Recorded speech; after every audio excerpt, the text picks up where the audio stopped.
தேவனை தேடினால் தேவைகள் என்ன செய்யப்படும்? குறைவாய்க்கிட்டே இருக்கும். கடைசியில தேவையே இல்லாம போயிடும். ஆனா நாம் தேவைகளை பார்த்து ஓடினால் ஒருபோதும் தேவைகள் குறைக்கப்படாது, தேவைகள் அதிகமாகிக்கிட்டே தான் இருக்கும். ஆசையின் வளர்ச்சி இச்சை, இச்சையின் முதிர்ச்சி பாவம், பாவத்தின் பலன் மரணம். ஆசையின் வளர்ச்சி என்ன? இச்சை. இச்சையின் முதிர்ச்சி பாவம், பாவத்தின் பலன் மரணம். இல்லையா?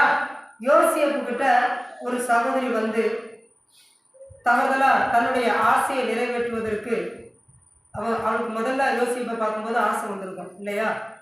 அந்த ஆசை அப்படியே பெரிய அது என்னவாயிட்டு இருக்கும்? இச்சையாயிட்டு இருக்கும். எப்படியாவது இவன் என்ன செய்யணும்? அடையணும். அதை எப்படி நம்ம புரிஞ்சுக்க முடியும்னா, அவனுடைய ட்ரெஸ்ஸை இவன் என்ன செய்யறான்?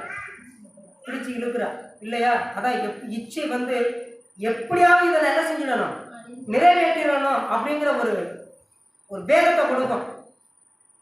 அப்போ அவன் விலைக்கு ஓடுறான் இல்லையா? அவன் எதை பார்த்து விலை ஓடி இருப்பான்? சரியா கவனிக்கலையா? ஆசை இச்சை, ஆசையின் வளர்ச்சி இச்சை, இச்சையின் முதிர்ச்சி பாவம், பாவத்தின் பலன் மரணம். அவன் மரணத்தை பார்த்து ஓடி இருக்கிறான். உங்களுக்கு புரியலையா? அவ இச்சையில இருந்து வலுக்கட்டாயமா இருக்கும் பொழுது அவன் நின்று இருந்தானா பாவம் பண்ணி இருப்பான். அதுக்கப்புறம் அவனுக்கு என்ன வந்திருக்கான்? மரணம் வந்திருக்கான். அவன் ஓடுறானா மரணத்தை பார்த்து அவன் என்ன செஞ்சுக்கிட்டு இருக்கான்? ஓடுறான். இன்னொருவன் ஓடல, ஏன்னா அவனுக்கு மரணம்னு தெரியல. அது யாரு? தாவீது. அவன் பார்க்கறான், ஆசைப்பட்டான். ஆசை என்னவாயிடுச்சு? இச்சை ஆயிடுச்சு. இச்சை வந்த பிறகு என்ன செய்யறான்? என்ன பண்றான்? ஆள் அனுப்புறான். இச்சைனா என்ன? கட்டாயமா நிறைவேற்ற வேண்டும்ல, அதுதானே இச்சையின் முதிர்ச்சி. அப்ப இவன் என்ன செய்யறான்? பச்சைய பழுக்க ஆள் அனுப்புறான். அப்போ திரும்பி அதுக்கப்புறம் தான் என்ன செய்யறான்? பாவம் பண்றான். இவனுக்கு அது மரணம் என்பது அவனுக்கு என்ன செய்யல, தெரியல. அல்லேலூயா, அல்லேலூயா. நம்மளுக்கு அது தெரியாது. ஆசை மாறி இருக்கும், அது இச்சையா மாறி இருக்கும்.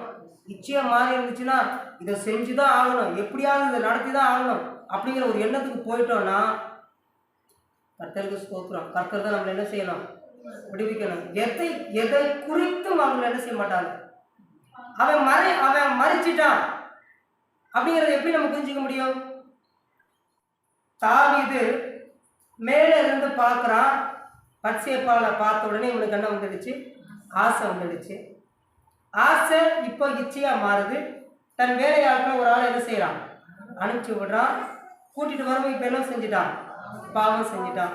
பாவம் செஞ்சதுக்கு பாவத்தின் பலன் என்ன? மரணம். மரணம்னா என்ன? தாங்கள் இடறுவது என்னது என்று அவருக்கு என்ன செய்யாது, தெரியாது. இப்ப இவனுக்கு அது மரணத்துல இருந்ததுனால இவன் இப்ப மரணத்தில் இருக்கிறவங்க என்ன செய்வார்கள்? சமாளிப்பார்கள். அப்ப தாவீது எப்படி சமாளிக்கிறான்? உரியா வர்றான். வந்த உடனே இவனுக்கு குடிக்க கொடுத்து நீ வீட்டுக்கு போ. அப்ப இவன் என்ன செய்யறான்? நம்ம பண்ண தப்பு யாருக்கு தெரியக்கூடாது, என்ன செய்ய பாக்குறான்? சமாளிக்க பாக்குறான், மறைக்க பாக்குறான் இல்லையா? அப்ப இவன் போகாம இருந்ததுனால இவன் முடிவு பண்ணிட்டான், உரியாவை நம்ம என்ன செஞ்சிடுவோம்?